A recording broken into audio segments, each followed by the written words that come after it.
നമുക്കറിയാം മിഥുൻ എന്ന ആ കുഞ്ഞു മകന്റെ മരണം തൻ്റേതല്ലാത്ത കുറ്റമാണ്. ആ സ്കൂളിൽ ഉണ്ടായ അധികൃതരുടെ വീഴ്ചയാണ് മിഥുൻ എന്ന കുഞ്ഞിന്റെ 8ാം ക്ലാസ്സുകാരനായ മിഥുൻ എന്ന കുഞ്ഞിന്റെ ജീവനെടുത്തത്. അപ്പോൾ ഇനി ആ കുഞ്ഞിന് നീതി കിട്ടണമെങ്കിൽ കൃത്യമായ നടപടികൾ ഉണ്ടാകേണ്ടതാണ്. അവിടെ ആദ്യം പ്രഥമാധ്യാപികയ്ക്കെതിരെ ഉണ്ടായിട്ടുള്ള ഒരു നടപടി സസ്പെൻഷൻ മാത്രമാണ് ഇതുവരെ ഉണ്ടായിട്ടുള്ളത്. സ്കൂൾ മാനേജ്മെന്റ് CPM-ന്റേതാണ്. അതുകൊണ്ട് തന്നെ അവരെ സംരക്ഷിക്കാനുള്ള നീക്കം നടക്കുന്നു എന്ന വലിയ ആരോപണങ്ങളൊക്കെ ഉയർന്നിരുന്നു. അവിടെയാണ് ഇന്ന് വിദ്യാഭ്യാസ വകുപ്പ് നടത്തിയ അന്വേഷണത്തിന്റെ റിപ്പോർട്ട് വന്നുവെന്നും അതിൽ മാനേജ്മെന്റിന് കൃത്യമായ പാളിച്ചകൾ ഈ കാര്യവുമായി ബന്ധപ്പെട്ട് ഉണ്ടായിട്ടുണ്ടെന്നും വലിയ വീഴ്ചകൾ സംഭവിച്ചിട്ടുണ്ടെന്നും ഒരു കണ്ടെത്തലുണ്ടാകുന്നതും മന്ത്രി ആ മാനേജ്മെന്റ് പിരിച്ചുവിടാനുള്ള തീരുമാനമെടുത്തു എന്ന കാര്യവും മാധ്യമങ്ങളെ അറിയിച്ചത് മാത്രവുമല്ല ഇതിന്റെ ചുമതല സർക്കാർ ഏറ്റെടുക്കുക കൂടി ചെയ്തിരിക്കുകയാണ്. അപ്പോൾ വലിയ കൃത്യമായ നടപടി, നിർണായക നടപടി ഈ വിഷയവുമായി ബന്ധപ്പെട്ട് സർക്കാരിന്റെ ഭാഗത്തു നിന്നും ഉണ്ടായിരിക്കുന്നു എന്നതാണ് ഏറ്റവും പ്രധാനപ്പെട്ട കാര്യം. മന്ത്രിയുടെ വാക്കുകൾ കേൾക്കാം. തേവലക്കര സ്കൂളിലെ അപകടവുമായി ബന്ധപ്പെട്ട് ഇത്തരത്തിൽ ഗുരുതരമായ വീഴ്ചകൾ ഉണ്ടായിട്ടുള്ളതായി പൊതുവിദ്യാഭ്യാസ ഡയറക്ടർ റിപ്പോർട്ടിൽ ചൂണ്ടിക്കാണിച്ചിട്ടുണ്ട്. തേവലക്കര ഭരണം കൊല്ലം വിദ്യാഭ്യാസ വകുപ്പ് ഡയറക്ടർക്കാണ് കൊടുത്തിരിക്കുന്നത്. കൊല്ലം ജില്ലാ വിദ്യാഭ്യാസ ഓഫീസർക്കാണ് ഇതിന്റെ ചുമതല കൈമാറിയിരിക്കുന്നത്. അങ്ങനെ ചുമതല കൈമാറിക്കൊണ്ട് വിദ്യാഭ്യാസ വകുപ്പ് ഉത്തരവിറക്കുകയും ചെയ്തിരിക്കുന്നു. പൊതുവിദ്യാഭ്യാസ ഡയറക്ടർ നടത്തിയ അന്വേഷണത്തിലാണ് ഗുരുതരമായ ഈ വീഴ്ച സംഭവിച്ചത് കണ്ടെത്തുകയും തുടർന്ന് നടപടികൾ ഉണ്ടാകുകയും ചെയ്തത്.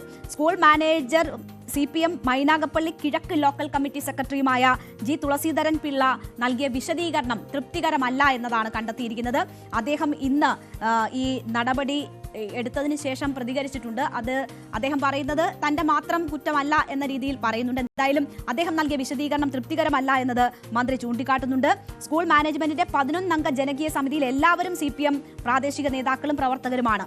ഈ CPM നേതാക്കൾ ഉൾപ്പെട്ട സമിതിയാണ് പൂർണ്ണമായും ഇപ്പോൾ സർക്കാർ പിരിച്ചുവിടുകയും അതിന്റെ നിയന്ത്രണം ഏറ്റെടുക്കുകയും ചെയ്തിരിക്കുന്നത്.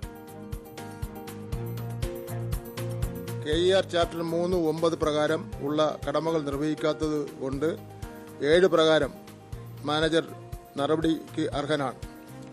ഈ പശ്ചാത്തലത്തിൽ പൊതുവിദ്യാഭ്യാസ വകുപ്പ് തേവലക്കര ബോയ്സ് ഹൈസ്കൂളിലെ മാനേജ്മെന്റിനെ പിരിച്ചുവിട്ട് സ്കൂളിന്റെ ഭരണം കൊല്ലം വിദ്യാഭ്യാസ ജില്ലാ ഓഫീസർക്ക് കൈമാറിക്കൊണ്ട് പൊതുവിദ്യാഭ്യാസ ഡയറക്ടർ ഉത്തരവ് ഇറക്കും. ഈ നടപടി അംഗീകരിക്കുന്നു എന്നതാണ് തുളസീധരൻ പിള്ള പറഞ്ഞത്. പക്ഷേ തന്റെ മാത്രം പ്രശ്നമല്ല, തനിക്ക് മുമ്പുള്ളവർക്കും ഇതിൽ ഉത്തരവാദിത്തമുണ്ട്. മറ്റ് ജനപ്രതിനിധികൾ ഉൾപ്പെടെ തദ്ദേശ സ്ഥാപനങ്ങൾക്കൊക്കെ ഈ കാര്യത്തിൽ ഉത്തരവാദിത്തമുണ്ട് എന്നൊരു കാര്യം കൂടി അദ്ദേഹം ചൂണ്ടിക്കാണിക്കുകയും ചെയ്തിരിക്കുന്നു. എന്തായാലും ഇന്നും വിദ്യാഭ്യാസ മന്ത്രി പറഞ്ഞത് മിഥുൻ തന്റെ ഒരു മകനെ പോലെയാണ്. ഇത്തരം സംഭവങ്ങൾ ആവർത്തിക്കാതിരിക്കാനുള്ള നടപടികളാണ് ഉണ്ടാകേണ്ടത്.